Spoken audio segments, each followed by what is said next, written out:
Hi friends, welcome to এমজে kitchen blog. আজকে আমি একটা ভিডিও নিয়ে এসেছি। আজকে অনেক দিন পরেই, তো খুব বিজি থাকার কারণে করতে পারি না। তো তোমাদের সবাইকে চৈত্র সংক্রান্তির ও গাজন উৎসবের প্রীতি ও শুভেচ্ছা। তো এই সংক্রান্তিতে সাধারণত আমরা কী করে থাকি, খইয়ের সাতু দিয়ে নাড়ু করে থাকি। তো দেখো বন্ধুরা, কীভাবে খইয়ের সাতু দিয়ে নাড়ু তৈরি করা হয়। তো চলো দেখে নিই। তো একটি কড়াইয়ে জল দিয়েছিলাম, জলগুলি গরম হয়ে এসছে, তখন গুড় দিয়েছি। তো গুড় আর জলটা মিশে গেলে তখন একটা আঠালো ভাব ধরে আসে। আঠালো ভাব ধরার পর তখন এটাকে নামিয়ে খইয়ের সাতুর মধ্যে দিয়ে দিচ্ছি। খুব গরম, তো হাত দিয়ে মাখানো সম্ভব হবে না, তাই চামচ দিয়ে করা হচ্ছে। ভালোভাবে মেখে তারপর বানাতে হয়। তো একটু সময় তো লাগে এখানে, তো সময় নিয়েই করতে হয় এগুলি।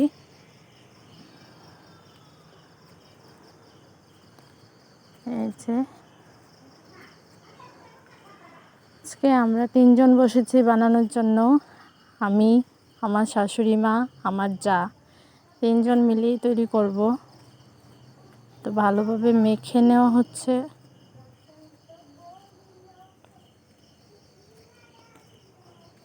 দেখো মোটামুটি মাখানো হয়ে গেছে। এবার আমরা সাজে করে একটা একটা করে তৈরি করব।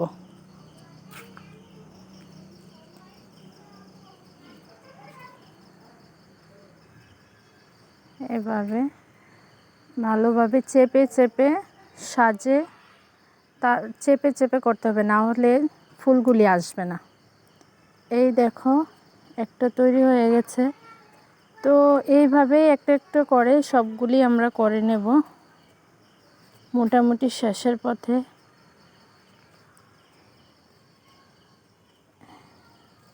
এগুলিকে অনেক আঞ্চলিক ভাষায় লাবণ্য বলে থাকে, নাড়ু বা লাবণ। এই দেখো সবগুলি হয়ে গেছে। তো তোমাদের যদি ভিডিওটা ভালো লাগে, লাইক শেয়ার কমেন্ট করবে, আর আমাদের চ্যানেলটিকে সাবস্ক্রাইব করতে ভুলবে না। ভালো থাকো, সুস্থ থাকো। থ্যাংক ইউ ভিডিওটা দেখার জন্য। Tata, bye bye.